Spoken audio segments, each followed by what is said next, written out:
اعوذ باللہ من الشیطان الرجیم بسم اللہ الرحمن الرحیم اللہم صلی وسلم علی محمد وعلی آل محمد بعدد کل شیء معلوم لک الصلاۃ والسلام علیک یا سیدی یا رسول اللہ وعلی آلک و اصحابک یا سیدی یا حبیب اللہ۔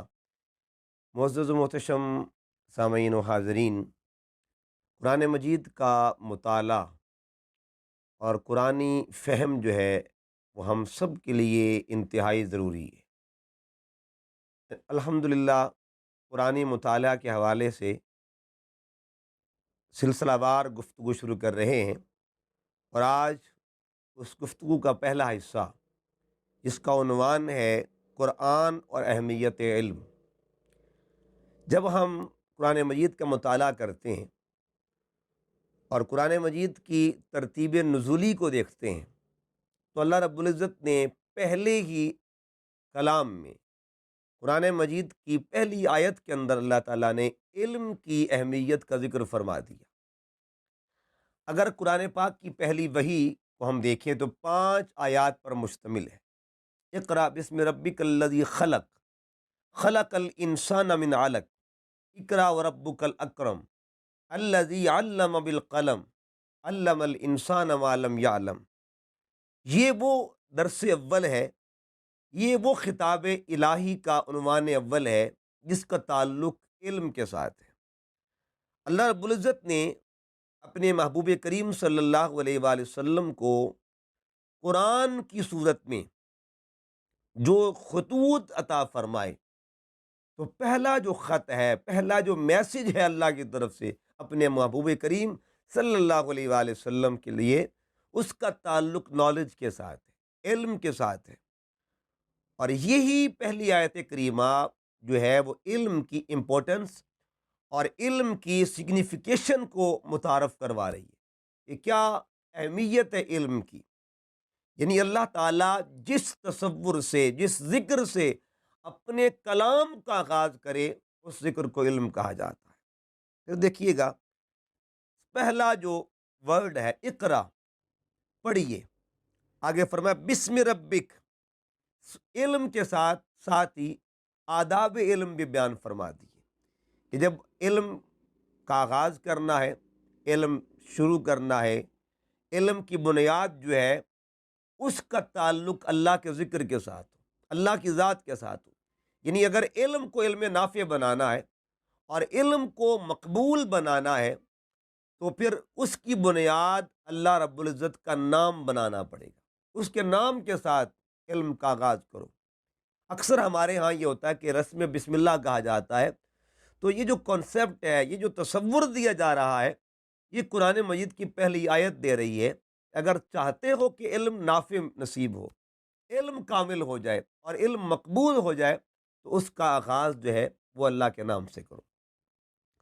پھر دیکھیے گا اللہ رب العزت نے اپنی معرفت کا تصور جو دیا ہے بندوں کو کہ علم کی بنیادی نیت یہ ہو کہ میں جو علم حاصل کر رہا ہوں اس کا مقصد یہ ہو کہ اللہ کی رضا مل جائے، اللہ کی ذات مجھے مل جائے۔ اقرا بسم ربک، اساس علم یہ ہے کہ اللہ راضی ہو جائے، اساس علم یہ ہے کہ اللہ کی معرفت نصیب ہو جائے، اساس علم یہ ہے کہ یہ میرا علم جو ہے وہ بارگاہ الہی تک مجھے لے جائے۔ تو ایسا علم جو ہے اسے علم نافع کہا جاتا ہے۔ اس کے بعد پھر وسعت علم کا ذکر ہے۔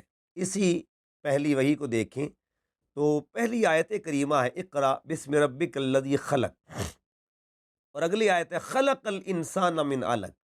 ان دونوں آیتوں پہ غور کریں تو پہلی جو آیت کریمہ ہے وہ خلق پہ اینڈ ہو رہی ہے۔ اقرا بسم ربک الذی خلق، لفظ خلق پر آیت مکمل ہو رہی ہے، اور اگلی آیت شروع ہو رہی ہے خلق الانسان من علق۔ یہ دو جگہ لفظ خلق کا ذکر ہوا ہے۔ پہلی آیت مکمل ہوئی خلق پر، دوسری آیت شروع ہوئی لفظ خلق سے، تو یہ دو مرتبہ جو خلق کا ذکر ہوا، اس کا معنی کیا ہے؟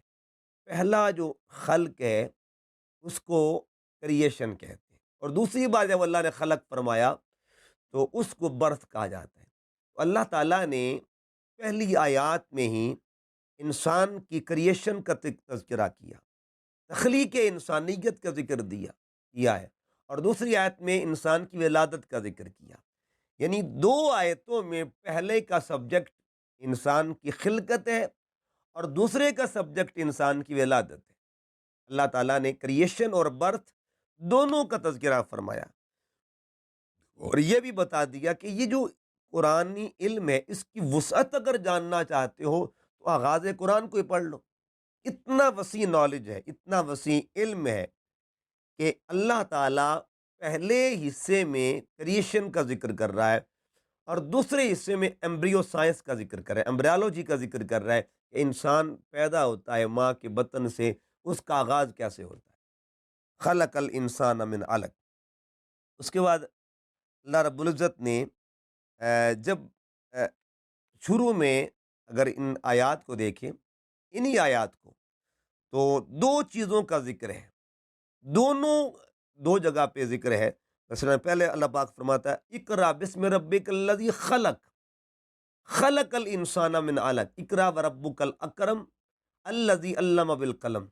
یعنی دو بار لفظ رب استعمال ہو رہا ہے، اور دونوں بار اللہ رب العزت اپنا تعارف اس حوالے سے فرما رہا ہے، اقرا بسم ربک، پڑھیے اپنے رب کے نام سے، اور آگے فرمایا اقرا، پڑھیے وربک الاکرم۔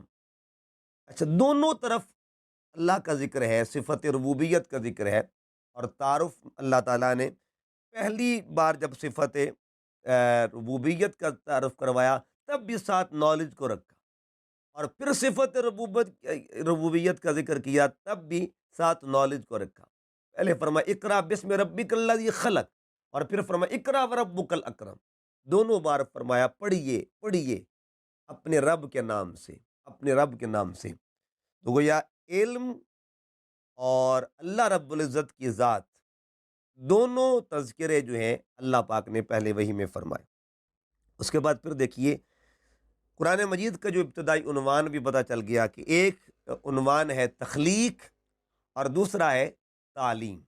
دونوں چیزوں کو اللہ نے قرآن مجید کے آغاز میں رکھا، ایجوکیشن کو بھی رکھا اور پھر کریشن کو رکھا، انسان کی کریشن کی، اور کریٹ کر کے مقصد کیا تھا انسان کو کریٹ کرنے کا، کہ انسان کو سکھایا جائے، انسان کو علم دیا جائے، انسان کو شعور دیا جائے۔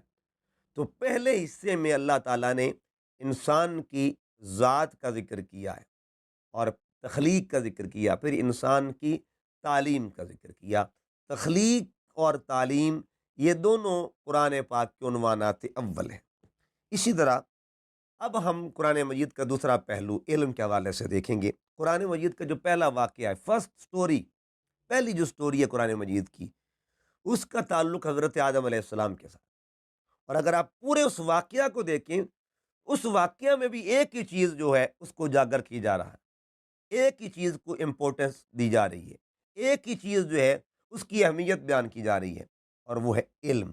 اللہ پاک نے کیا فرمایا؟ فضیلت علم کا اجتماعی اظہار اللہ پاک نے فرمایا، وَعَلَّمَ آدَمَ الْأَسْمَاءَ كُلَّهَا۔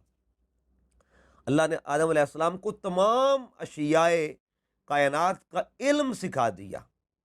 ثُمَّ عَرَضَهُمْ عَلَى الْمَلَائِكَةِ، پھر سکھا کے اس کو فرشتوں پہ پیش کیا گیا۔ فقال، پھر فرمایا انبئونی بِأَسْمَاءِ هَؤُلَاءِ إِن كُنتُمْ صَادِقِينَ، تمہارے پاس اگر نالج ہے فرشتوں تو بتاؤ، اتنا تنہا علم میرے آدم کے پاس ہے۔ تو فرشتوں نے کیا کہا تھا؟ لا علم لنا الا ما علمتنا، مولا ہمیں تو اتنا کچھ پتہ ہے جتنا تو نے ہمیں سکھایا۔ تو اس واقعہ کو دیکھیں تو یہاں بھی مراحل علم کا ذکر ہے، اور مراحل علم کو اگر ہم دیکھیں تو تین مرحلے بڑے قابل غور ہیں۔ ایک مرحلہ وہ ہے پہلا، جس کو ایجوکیشن کہتے ہیں۔ اس کے بعد سیکنڈ جو مرحلہ ہے وہ ہے پریزنٹیشن، اور جو تھرڈ ہے وہ ہے اپریسیشن، انسان کو علم دینا، علم دے کے پھر اس کا اظہار کروانا، اظہار کروا کے پھر اس کو عظمت دینا۔ یہ تینوں چیزیں اللہ پاک نے اس واقعہ میں شامل فرما دی ہیں۔ تو گویا اللہ تعالیٰ نے فرشتوں پر انسان کو جو فضیلت عطا فرمائی، برتری عطا فرمائی، ان میں ایک بڑا سبب یہ بھی ہے جس کو علم کہا جاتا ہے۔ اسی طرح آپ دیکھیے علم کے حوالے سے تیسرا جو پوائنٹ ہے قرآن پاک کی روشنی میں، حضرت ابراہیم علیہ السلام نے ایک دعا مانگی، اور وہ دعا پہلے پارے میں موجود ہے، سورہ بقرہ کے اندر موجود ہے۔ آپ نے صحن کعبہ میں کھڑے ہو کر دعا مانگی، ربنا وابعث فیہم رسولا، آخری پیغمبر آخری رسول کی آمد کی دعا مانگی کہ مولا میری ایک ہی دعا ہے تیری بارگاہ میں، یا اللہ میری نسل میں اس رسول کو بھیج دے، اس پیغمبر کو بھیج دے جس کے چرچے کائنات میں ہو رہے ہیں۔ جب طلب کی تو اللہ رب العزت سے مانگا کیا، ربنا وابعث فیہم رسولا۔ طلب کے مختلف پہلو تھے، ایک پہلو کو رسالت کہتے ہیں کہ مجھے رسول چاہیے، ایک پہلو کو تلاوت یعنی تلاوت کرنے والا چاہیے، ایک پہلو کو تزکیہ یعنی انسان کی پیوریفیکیشن کرنے والا ہو، انسان کے من کی پاکیزگی اور صفائی کا سبب بننے والا ہو، اور ایک چیز تھی تعلیم کتاب یعنی حکمت و دانش۔ یہ 5 چیزیں طلب کی گئی اس دعا میں۔ اللہ کی بارگاہ میں پیغمبر معلم مانگ رہا ہے، یعنی حضرت ابراہیم علیہ السلام اللہ کی بارگاہ میں سے معلم میں کائنات مانگ رہے ہیں، یا اللہ ہمیں معلم عطا فرما جو تیری کتاب کا علم دے، اور جو تزکیہ کرے، جو تعلیم و حکمت دے لوگوں کو، اور جو حکمت و دانش کی خیرات دے۔ گویا ابراہیم علیہ السلام نے بھی دعا میں اللہ سے معلم مانگا ہے۔ یہاں ایک بات یاد رکھ لیں، قرآن مجید میں اگر دیکھیں تو ایک جگہ پہ اللہ نے عطا کا ذکر کیا، والذی بعث فی الامیین رسولا، سورہ جمعہ کے اندر، کہ ان پڑھوں میں اللہ پاک نے وہ رسول بھیجا جو شان معلمیت کے ساتھ آیا، شان معلمیت کے پر فائز ہو کے آیا وہ۔ اور دوسرا جب دیکھیں طلب کی بات کریں تو ابراہیم علیہ السلام نے بھی یہی دعا مانگی، ربنا وابعث فیہم رسولا، یعنی اللہ نے عطا کی تو تب بھی اس نے معلمیت کی شان کا اظہار کیا کہ میرا محبوب معلم بن کے آ رہا ہے۔ ابراہیم علیہ السلام نے دعا مانگی معلم بھیج دے، اور میرے آقا علیہ السلام خود اپنی زبان اقدس سے اس شان کا اظہار فرمایا کرتے تھے، انما بعثت معلما، اللہ نے مجھے معلم بنا کے بھیجا، علم دینے والا بنا کے بھیجا ہے۔ تو یہ سارے زاویے بتا رہے ہیں کہ آقا دو جہاں صلی اللہ علیہ وسلم کی شان علمیت کا ذکر کرنا سنت خدا بھی ہے، سنت خلیل بھی ہے، اور تعلیم قرآن بھی ہے۔ پھر اس کے بعد اگر ہم قرآن مجید کا مطالعہ پھر کریں، چوتھا پوائنٹ علم کے حوالے سے، تو قرآن مجید میں اللہ پاک نے اہل علم کی فضیلت کو بیان کیا ہے، ان کی ڈگریاں جو ہیں ان کا ذکر کیا ہے۔ دیکھیے نا، ہمارے ہاں مدارس کے اندر جب طلباء جو ہیں وہ پڑھ جاتے ہیں، یعنی ثانویہ پڑھ جاتے ہیں، ہے نا، اس کے بعد پھر عالیہ، پھر عالمیہ، تمام ڈگریز مکمل کر دیتے ہیں، تاکہ تخصص اسپیشلائزیشن جو کر لیتے ہیں، تو اس کے بعد ان کو ایک ٹائٹل ملتا ہے، کوئی مفتی بنتا ہے، کوئی عالم بنتا ہے، کوئی اسکالر بنتا ہے، یہ سارے ٹائٹلز ہوتے ہیں، ڈگریز ملتی ہیں ان کو، باقاعدہ اسناد ملتی ہیں۔ تو اللہ تعالیٰ بھی اہل علم کو اسناد دیتا ہے، اللہ تعالیٰ بھی اہل علم کو ڈگریز دیتا ہے۔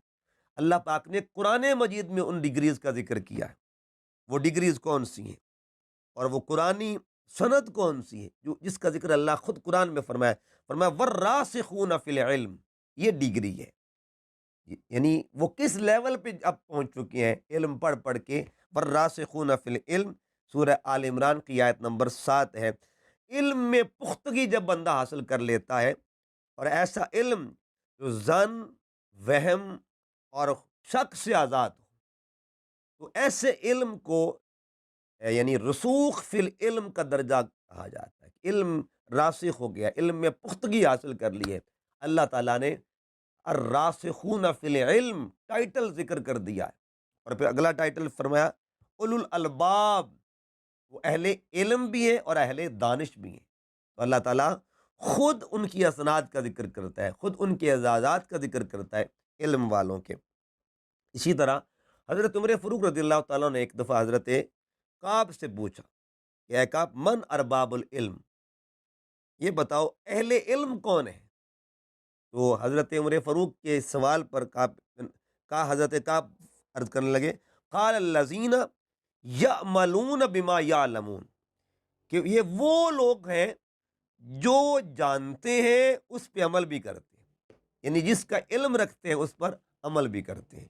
عمل اور علم ان دونوں کا ایسے ہوتا ہے کہ جس طرح لازم و ملزوم ہے، باعمل لوگ جن کو کہا جاتا ہے۔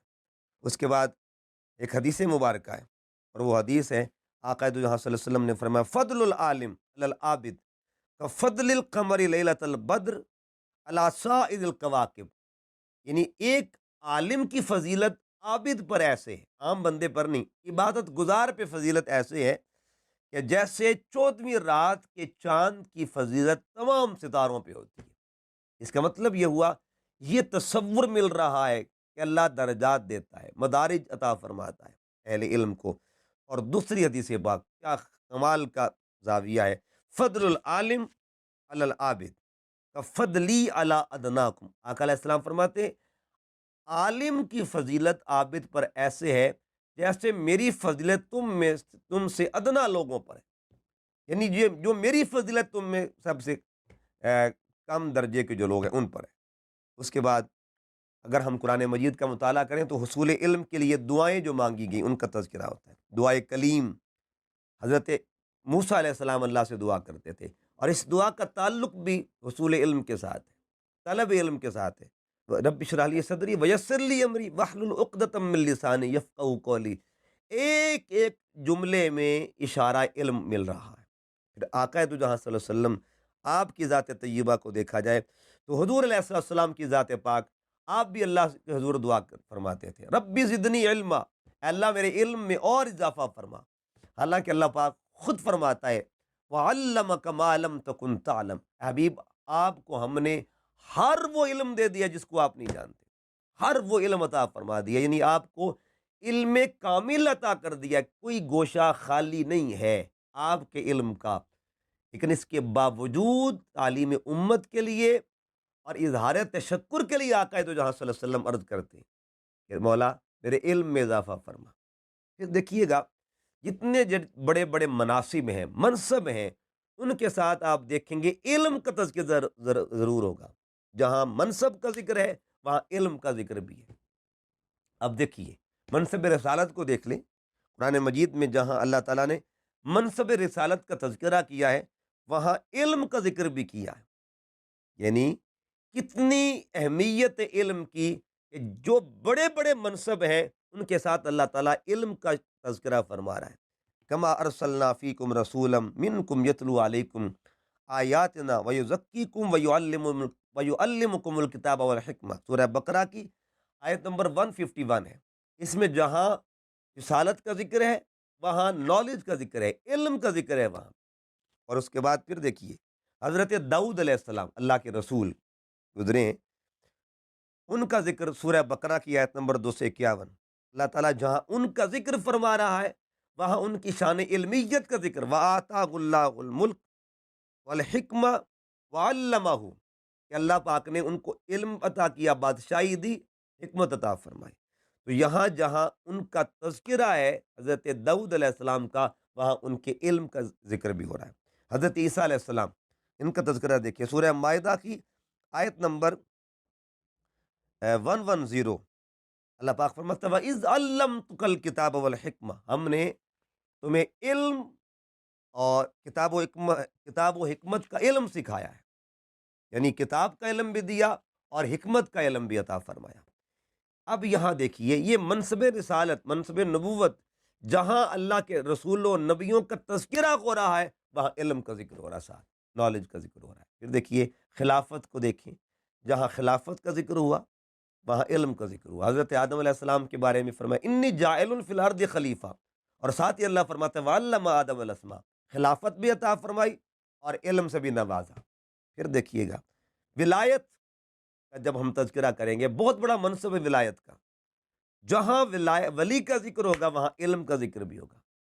اس کی مثال سن لیجئے، آقا تو جہاں صلی اللہ علیہ وسلم نے حضرت مولا کائنات جو ولیوں کے امام، ولیوں کے سردار ہیں، ان کے بارے میں کیا فرمایا تھا؟ انا مدینۃ العلم وعلی بابوہا، میں علم کا شہر ہوں اور علی اس شہر کا دروازہ ہے۔ معلوم کیا ہوا؟ آقا علیہ السلام تاجدار نبوت ہے اور مولا علی تاجدار ولایت ہے، تو تاجدار نبوت جو ہے وہ علم کا شہر ہے اور تاجدار ولایت علم کا دروازہ ہے۔ جہاں ولایت کا تذکرہ، وہاں علم کا ذکر ہو رہا ہے۔ پھر دیکھیے، آپ قرآن مجید کو پڑھ کے دیکھیے، حضرت سلیمان علیہ السلام کے دربار میں سورہ نمل گواہ ہے اس پہ کہ آپ نے پوچھا کون ہے جو ملکہ بلقیس کا تخت لائے گا؟ قرآن فرماتا ہے قال الذی عندہ علم من الکتاب، ایک اللہ کا بندہ اٹھ کے کھڑا ہوتا ہے، آصف بن برخیہ اس کا نام تھا، آپ کی قوم کا ولی تھا، اٹھ کے کھڑا ہوا، اس نے کہا حضور میں لاؤں گا اتنی دیر میں، قبل ان یرتد الیک طرفک، پلک بعد میں جب کہ یہ تخت پہ لے جائے گا۔ تو اس کی شان بھی یہ تھی کہ وہ علم رکھنے والا بندہ تھا۔ تو جہاں نبوت کا ذکر وہاں علم کا ذکر، جہاں رسالت کا ذکر وہاں علم کا ذکر، جہاں خلافت کا ذکر وہاں علم کا ذکر، جہاں ولایت کا ذکر وہاں علم کا ذکر۔ حضور غوث اعظم شیخ عبد القادر جیلانی رضی اللہ تعالیٰ عنہ، آپ کا قصیدہ غوثیہ کا مطالعہ کریں تو آپ کیا فرماتے؟ ترست العلم حتی صرت قطبا، کہ اللہ نے مجھے علم کے ذریعے سے قطبیت کا مقام عطا فرما دیا، یعنی علم حاصل کرتے کرتے میں مقام قطبیت پر فائز ہو گیا۔ کتنا علم ضروری ہے۔ پھر دیکھیے حضور داتا گنج بخش رحمۃ اللہ تعالیٰ علیہ، آپ کے کشف المحجوب بھی آپ کے علم پہ دلالت کرتی ہے، ایک ایک لائن جو ہے آپ کے علم کے کمال کا اظہار کرتی ہے۔ پھر دیکھیے حضور سلطان باہو رحمۃ اللہ علیہ، آپ کے اشعار تین طرح کے، ایک وہ شعر ہے جس میں آپ نے علم کی نفی کی، اور ایک میں علم کا اس بات کیا، تو پھر نفی اور اس بات کی وجہ کیا تھی وہ تیسرے شعر میں بتا دیے۔ ایک شعر آپ نے لکھا ہے کہ علم و باج کرے فقیری، کافر مرے دیوانہ ہو، علم و باج کرے فقیری، کافر مرے دیوانہ ہو۔ اور دوسری طرف آپ یہ بھی فرماتے ہیں کہ جے کر دین علم بچ ہوندہ تے سر نے یہ کیوں چڑھ دے ہو، یعنی ایک شعر میں آپ علم کی نفی کر رہے ہیں، ایک میں اس بات کر رہے ہیں۔ اب بندہ سوال کرتا ہے کہ حضور کس علم کی نفی اور کس علم کا اس بات؟ پھر آپ اس پہ نتیجہ دیتے ہیں کہ علم پڑھیا پر ادب نہ سکھیا، کی لینا علم و پڑھ کے ہو، یعنی یہ اس علم کی نفی کر رہے ہیں جو ادب سے خالی ہے، اور اس علم کا اس بات کر رہے ہیں جو ادب سے معمور اور بھرپور ہے۔